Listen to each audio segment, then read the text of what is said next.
avec moi le Seigneur, c'est sans fin. Pour moi il a fait des merveilles, et pour vous il fera de même.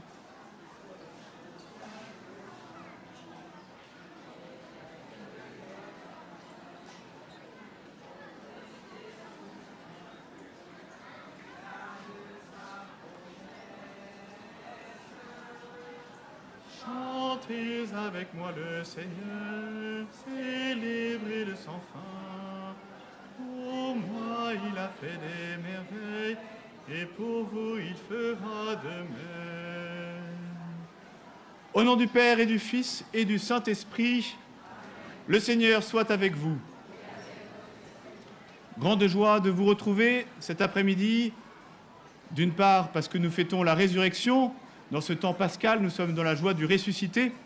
Nous entendrons dans l'évangile de dimanche dernier, la vigne, en nous appelant à demeurer auprès du Seigneur. Et grande joie parce que nous sommes ici, dans le sanctuaire de Fatima, au plus près des apparitions. Au début de cette célébration, tournons-nous vers le Seigneur très bon, demandons-lui pardon. Pardon pour ne pas chercher, justement, à demeurer auprès de lui. Je confesse à Dieu Tout-Puissant, je reconnais devant vous, frères et sœurs, que j'ai péché, en pensée, en parole, par action et par omission. Oui, j'ai vraiment péché. C'est pourquoi je supplie la bienheureuse Vierge Marie, les anges et tous les saints, et vous aussi, frères et sœurs, de prier pour moi le Seigneur notre Dieu. Que Dieu Tout-Puissant nous fasse miséricorde, qu'il nous pardonne nos péchés et nous conduise à la vie éternelle. Seigneur, prends pitié. Ô Christ, prends pitié. Seigneur, prends pitié. Prions le Seigneur. Dieu qui aime l'innocence et la fait recouvrer, oriente vers toi le cœur de tes fidèles. Tu les as libérés des ténèbres de l'incroyance. Fais qu'ils n'abandonnent jamais la lumière de ta vérité.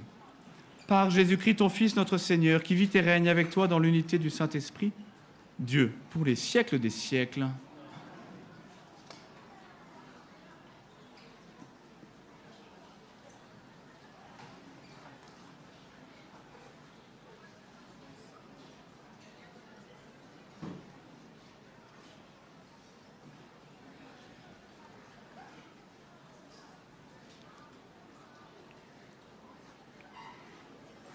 Lecture du livre des Actes des Apôtres. Certains gens venus de Judée voulaient endoctriner les frères de l'église d'Antioche en leur disant : si vous ne recevez pas la circoncision, selon la loi de Moïse, vous ne pouvez pas être sauvés. Cela provoqua un conflit et des discussions assez graves entre ces gens-là et Paul et Barnabé. Décida que Paul et Barnabé, avec quelques autres frères, monteraient à Jérusalem auprès des apôtres et des anciens pour discuter de cette question. L'église d'Antioche pourvut à leur voyage. Ils traversèrent la Phénicie et la Samarie en racontant la conversion des païens, ce qui remplissait de joie tous les frères. Alors arrivés à Jérusalem, ils furent accueillis par l'Église, les apôtres et les anciens. Ils rapportèrent tout ce que Dieu avait fait avec eux. On vit alors intervenir certains membres du parti des pharisiens qui étaient devenus croyants. Ils disaient : il faut obliger ces gens à recevoir la circoncision et à observer la loi de Moïse. Les apôtres et les anciens se réunirent pour examiner cette affaire. Parole du Seigneur. Le Seigneur est ma lumière et mon salut, de qui aurais-je crainte ? Le Seigneur est ma lumière et mon salut, de qui aurais-je crainte ? Quelle joie quand on m'a dit : nous irons à la maison du Seigneur. Maintenant notre marche prend fin devant tes portes, Jérusalem. Le Seigneur est ma lumière et mon salut, de qui aurais-je crainte ? Jérusalem, Te voici dans tes murs, ville où tout ensemble ne fait qu'un. C'est là que montent les tribus du Seigneur. Le Seigneur est ma lumière et mon salut, de qui aurais-je crainte? C'est là qu'Israël doit rendre grâce au nom du Seigneur. C'est là le siège du droit, le siège de la maison de David. Le Seigneur est ma lumière et mon salut, de qui aurais-je crainte?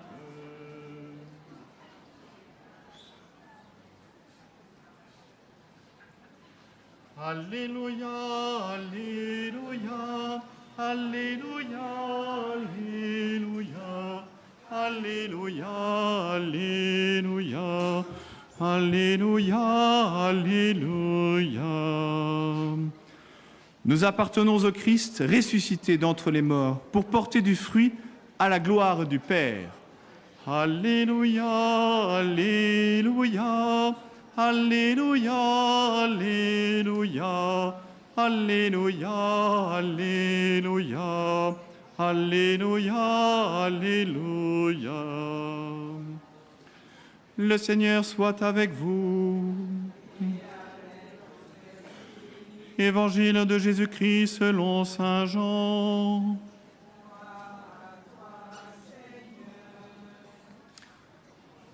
À l'heure où Jésus passait de ce monde à son Père, il disait à ses disciples : « Moi je suis la vraie vigne, et mon Père est le vigneron.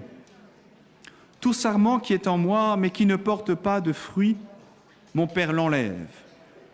Tout sarment qui donne du fruit, il le nettoie, pour qu'il en donne davantage. Mais vous, déjà vous voici nets et purifiés, grâce à la parole que je vous ai dite.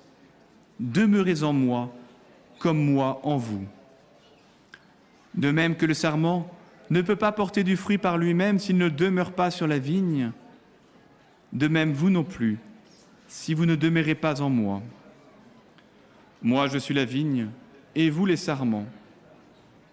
Celui qui demeure en moi et en qui je demeure, celui-là donne beaucoup de fruits, car en dehors de moi, vous ne pouvez rien faire. Si quelqu'un ne demeure pas en moi, il est comme un sarment qu'on a jeté dehors et qui se dessèche. Les sarments secs, on les ramasse, on les jette au feu et ils brûlent.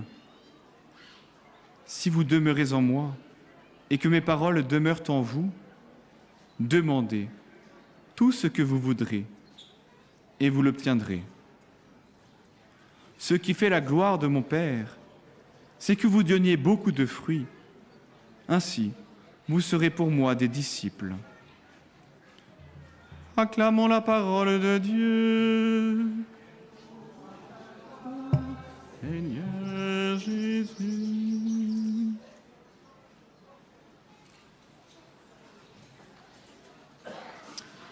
Un évangile, comme je vous le disais, qui nous rappelle fortement celui de dimanche dernier, tout simplement parce que c'est le même. Mais moi qui suis venu avec un groupe de Paris, nous sommes arrivés justement dimanche. Et depuis dimanche, je pense que notre lecture du même évangile a changé. Cela prouve encore une fois que la parole de Dieu est une parole vivante, si besoin il était. Nous avions remarqué dimanche dernier ce mot qui revenait très souvent dans cet évangile, celui de demeurer. Le Christ nous invite à demeurer en lui comme lui demeure dans le Père. Alors maintenant que nous avons passé quelques jours à Fatima, que nous avons pu intégrer ce message de l'ange, ce message de la Vierge Marie, eh bien le verbe demeurer prend tout son sens. Demeurer dans la fidélité à la prière, demeurer dans la proximité avec la Vierge Marie, la proximité avec le cœur immaculé, avec le cœur sacré de Jésus. Demeurer, être là où on doit être, et les petits pastoraux nous en ont donné un bel exemple, lorsque par fidélité, ils sont venus, comme la Vierge leur demandait, tous les 13 du mois, à cet endroit-ci. Et le seul moment où ils ont été empêchés, ils ne sont pas venus, c'est parce qu'ils en ont été empêchés, ils ne pouvaient pas faire autrement, car ils étaient en prison. Ils ont été fidèles, ils ont demeuré là où ils devaient être, ils ont demeuré avec la Vierge qui les a amenés à demeurer avec le Seigneur. La question de la purification aussi, que le Seigneur purifie les sarments quand ils portent du fruit, cela nous pouvons aussi mieux le comprendre grâce à l'histoire des pastoraux, grâce à l'histoire des apparitions, car ils ont eux aussi été purifiés. Ça a été difficile pour eux d'avoir ces apparitions, source de très grande grâce évidemment, mais difficile pour eux car on ne les croyait pas. Et nous avons vu combien ils ont subi de moqueries, combien est-ce qu'ils ont été, parce qu'on ne les a pas crus, comment cela a été difficile pour eux. Et la souffrance de Lucie qui est restée seule après que les deux autres aient rejoint le ciel, elle est restée pour témoigner, elle a aussi été purifiée parce qu'elle portait du fruit. Enfin, justement, porter du fruit, ce qui vient 2 fois dans l'Évangile, demeurer dans le Seigneur. Pourquoi ? Pour porter du fruit. Eh bien, ce lieu, ce sanctuaire, nous donne déjà beaucoup d'informations sur ce que c'est que porter des fruits. Et rien qu'aujourd'hui, en tournant la tête à gauche et à droite, nous voyons le monde qui vient plus de 100 ans après ces événements. Tous les pèlerins qui viennent ici pour prier. D'autres miracles, évidemment. Prier pour la fin de la guerre et la guerre qui a cessé. Jean-Paul II qui priait aussi et la balle qui était déjouée, et combien d'autres miracles dus à Fatima, combien d'autres conversions intérieures, combien d'autres fruits chacun de nous pouvons-nous porter. Cela, seuls nous-mêmes pouvons le savoir à l'intérieur de nous-mêmes. Oui, quand nous demeurons avec le Seigneur, quand nous commençons à porter du fruit, il nous purifie, mais c'est pour notre bien, c'est pour que nous puissions continuer à demeurer en lui et que nous puissions porter encore plus de fruits, des fruits de paix, des fruits de joie, des fruits de charité. Cela avec l'aide du cœur immaculé de la Vierge Marie, avec l'aide des anges et en particulier de notre ange gardien. Amen.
Tu es béni, Seigneur, Dieu de l'univers, nous avons reçu de ta bonté le pain que nous te présentons, fruit de la terre et du travail des hommes, deviendra pour nous le pain de la vie.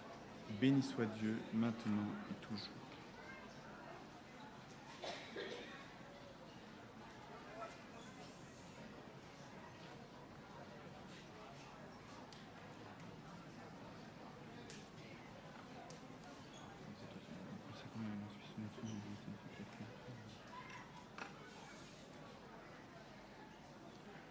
Tu es béni, Seigneur, Dieu de l'univers, nous avons reçu de ta bonté le vin que nous te présentons, fruit de la vigne et du travail des hommes, deviendra pour nous le vin du royaume éternel.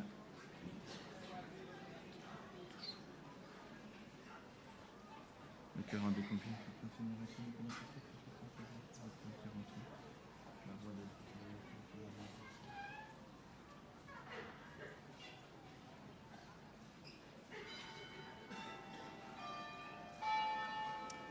Priez, frères et sœurs, que mon sacrifice, qui est aussi le vôtre, soit agréable à Dieu le Père Tout-Puissant.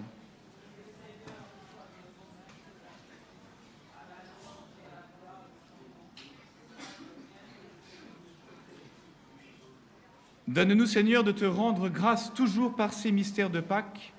Ils continuent en nous ton œuvre de rédemption. Qu'il nous soit une source intarissable de joie par le Christ notre Seigneur.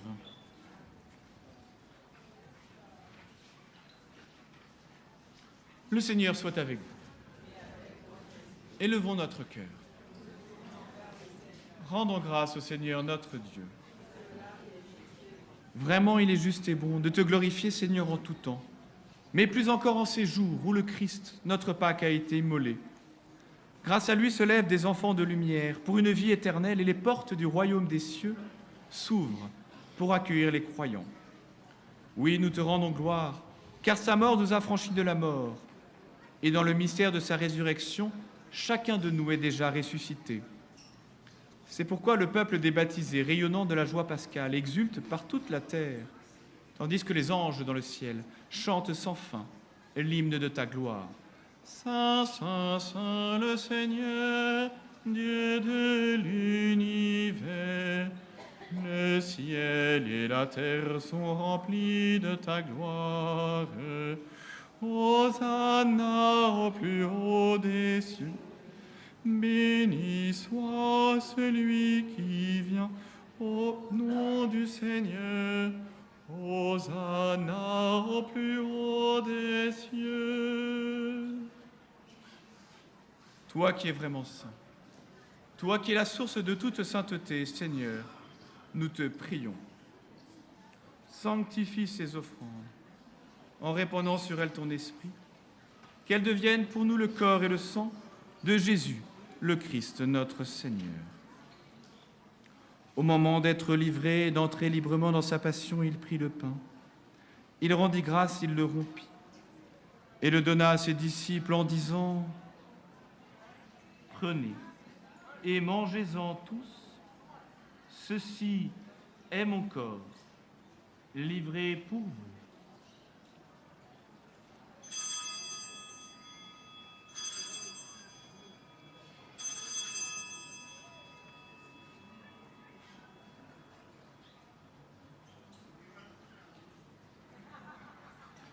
De même, après le repas, il prit la coupe. De nouveau, il rendit grâce et la donna à ses disciples en disant : « Prenez, buvez-en tous, car ceci est la coupe de mon sang, le sang de l'alliance nouvelle et éternelle, qui sera versé pour vous et pour la multitude en rémission des péchés.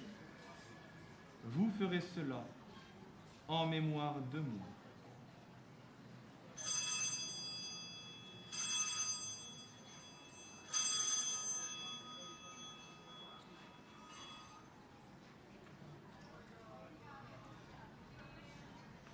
Il est grand le mystère de la foi. Nous annonçons ta mort, Seigneur Jésus. Nous proclamons ta résurrection. Nous attendons ta venue dans la gloire. Humblement, nous te demandons qu'en ayant part au corps et au sang du Christ, nous soyons rassemblés par l'Esprit Saint en un seul corps. Souviens-toi, Seigneur, de ton Église répandue à travers le monde. Fais-la grandir dans ta charité avec notre pape François, l'évêque de ce lieu, et tous ceux qui ont la charge de ton peuple. Souviens-toi aussi de nos frères qui se sont endormis dans l'espérance de la résurrection et de tous les hommes qui ont quitté cette vie. Reçois-les dans ta lumière auprès de toi. Sur nous tous, enfin, nous implorons ta bonté. Permets qu'avec la Vierge Marie, la bienheureuse Mère de Dieu, avec les apôtres et tous les saints de tous les temps qui ont vécu dans ton amitié, nous ayons part à la vie éternelle et que nous chantions ta louange et ta gloire, par Jésus, ton Fils, notre Seigneur. Par lui, avec lui et en lui, à toi, Dieu le Père Tout-Puissant, dans l'unité du Saint-Esprit, tout honneur et toute gloire pour les siècles des siècles. Amen.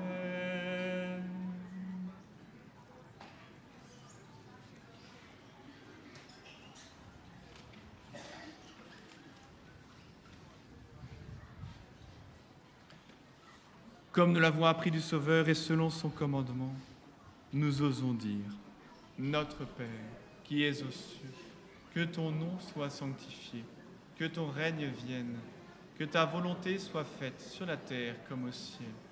Donne-nous aujourd'hui notre pain de ce jour. Pardonne-nous nos offenses, comme nous pardonnons aussi à ceux qui nous ont offensés. et ne nous laisse pas entrer en tentation, mais délivre. Délivre-nous de tout mal, Seigneur, et donne la paix à notre temps. Soutenu par ta miséricorde, libère-nous du péché. Rassure-nous devant les épreuves en cette vie, où nous espérons le bonheur que tu promets et l'avènement de Jésus-Christ, notre Sauveur. Car c'est à toi qu'appartient le règne, la puissance et la gloire pour les siècles. Seigneur Jésus-Christ, tu as dit à tes apôtres, je vous laisse la paix, je vous donne ma paix. Ne regarde pas nos péchés, mais la foi de ton Église, pour que ta volonté s'accomplisse. Donne-lui toujours cette paix et conduis-la vers l'unité parfaite, toi qui vis et règnes pour les siècles des siècles. Que la paix du Seigneur soit toujours avec vous.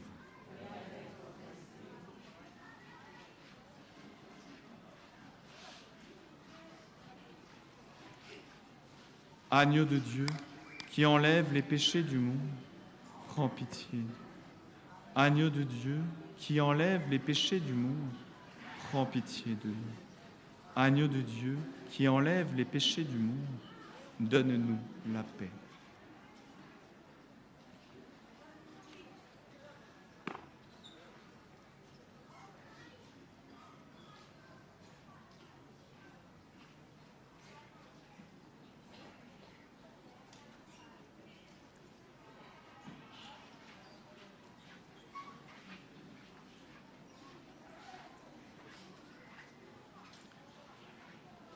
Voici l'agneau de Dieu, voici celui qui enlève les péchés du monde. Heureux les invités au repas des noces de l'agneau. Seigneur, je ne suis pas digne de te recevoir, mais dis seulement une parole et je serai guéri.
Prions le Seigneur.